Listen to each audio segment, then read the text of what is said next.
All right, some lawmakers are embracing the return of congressional spending requests after a decade-long ban on earmarks. Democrat and Republican lawmakers are asking the government to fund a number of pet projects to the tune of at least $6 billion. That includes $2 million for the Brooklyn Museum, more than $1.5 million for a Japanese garden in Oregon, $700,000 for inclusion programs in New York, and nearly $500,000 for yoga in New Jersey. Here to talk about it, Republican Congressman from Utah, Chris Stewart. He is a member of the House Budget and Appropriations Committees. I understand one of the reasons why people would say earmarks make sense, but there is also a lot of trepidation about it. What's your take? Well, there is a lot of trepidation. I've been beating this horse since I came to Congress. It is the reason I ran for Congress was because of our debt and our spending. This was 8 years ago. And by the way, I've been consistent on this with President Trump. I urged him to be more serious about our debt and our spending. The problem is earmarks are not the problem. They're only 1% of our spending.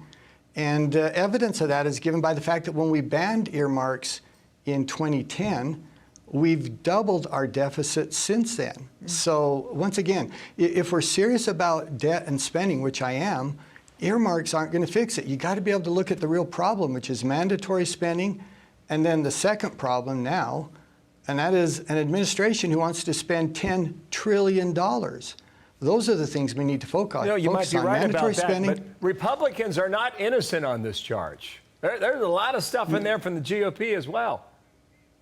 Oh, absolutely. I agree with that. And wasteful spending is wasteful spending, whether it's coming from a Republican or from a Democrat. The fact that you know about that is good news, because under the previous earmarks and the way they did it, you wouldn't have known a lot about that. It was hard to find this information. Right now, it's very, very transparent. And if someone supports this and they can defend it, well, then knock yourself out. Go try and do that. But if you think it's a bad idea and the American people know about it, that's a positive step forward. I just want to be real clear on this. I'm a deficit hawk. I think deficit is a terrible idea, but I don't want to pretend that earmarks are going to fix it when they won't. The problem is much larger than that.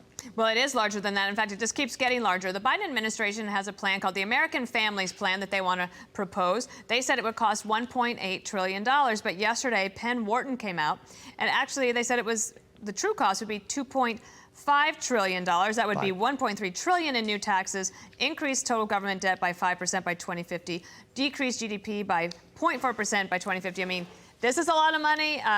We have a theory that this agenda looks like it's kind of stalling out as people try to get their arms around how much spending this would actually be.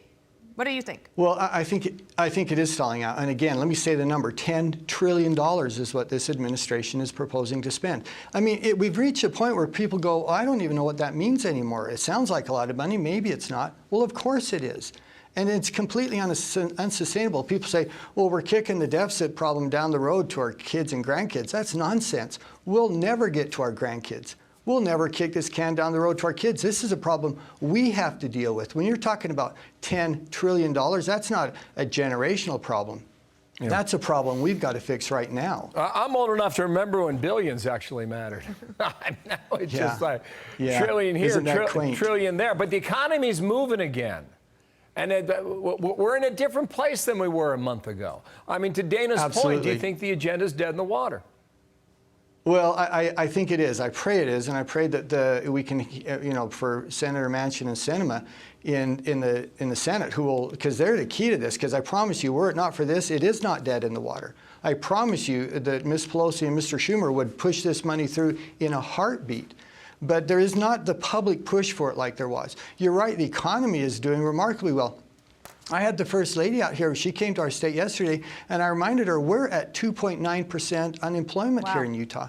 For heaven's sakes, that's full employment, and we've been that way for a long time. That's true in many places around the country. We no longer need to spend this money. It just isn't necessary any longer. Congressman Chris Stewart, great to have you here. We'd love to have you back to figure out where all this is going. Thank you. Thanks. Thank you.